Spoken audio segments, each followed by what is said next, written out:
ان حضرت صلی اللہ علیہ وآلہ وسلم پر وحی کا ابتدائی دور اچھے سچے پاکیزہ خوابوں سے شروع ہوا۔ آپ خواب میں جو کچھ دیکھتے وہ صبح کی روشنی کی طرح صحیح اور سچا ثابت ہوتا۔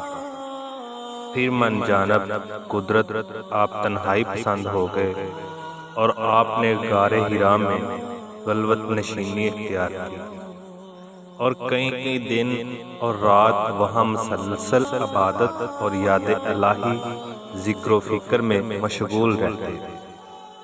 جب تک گھر آنے کو دل نہ چاہتا تو شاہ ہمارے لیے ہوئے وہاں رہتے۔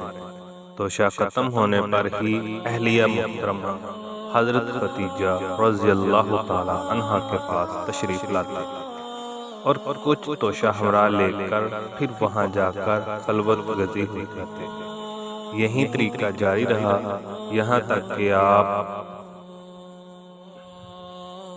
پر حق مکشف ہو گیا اور آپ غار حرا ہی میں قیام پذیر تھے کہ اچانک حضرت جبرائیل علیہ السلام آپ کے پاس حاضر ہوئے اور کہنے لگے کہ اے محمد پڑھو۔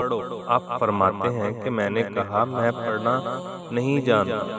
آپ صلی اللہ علیہ وآلہ وسلم نے فرمایا کہ فرشتے نے مجھے پکڑ کر اتنے زور سے بینچا کہ میری طاقت جواب دے گئی۔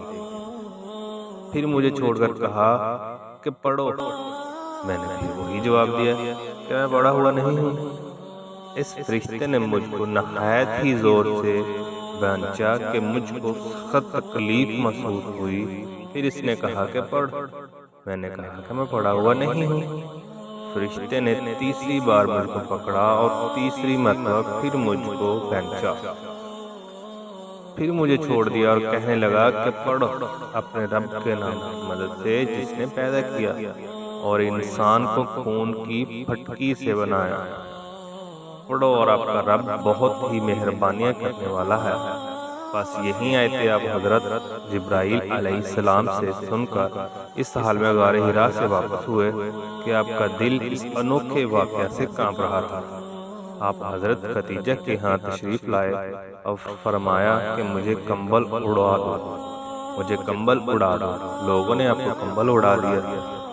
جب آپ کا ڈر جاتا رہا تو آپ نے اپنی زوجہ محترمہ حضرت خدیجہ رضی اللہ تعالی عنہ کو تفصیل کے ساتھ یہ واقعہ سنایا اور فرمانے لگے کہ مجھ کو اب اپنے جان کا خوف ہو گیا ہے۔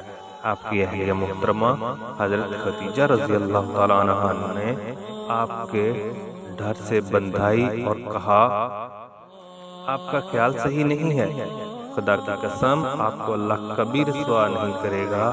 آپ تو اخلاص فاضلہ کے لیے مالک ہیں، آپ تو کنبہ پرور ہیں، بے قصوں کا بوجھ اپنے سر پر رکھ لیتے ہیں، مفلسوں کے لیے آپ کماتے ہیں، مہمان نوازی میں آپ بے مثال ہیں اور مشکل وقت میں آپ امر حق کا ساتھ دیتے ہیں۔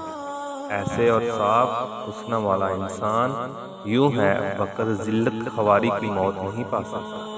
پھر مزید تسلی کے لیے حضرت خدیجہ رضی اللہ تعالیٰ عنہ آپ صلی اللہ علیہ وآلہ وسلم کو ورقہ بن نوفل کے پاس لے گئی جو ان کے چاچا زاد بھائی تھے اور زمانہ جاہلیت میں نصرانی مذہب اختیار کر چکے تھے اور عبرانی زبان کے کاتب تھے۔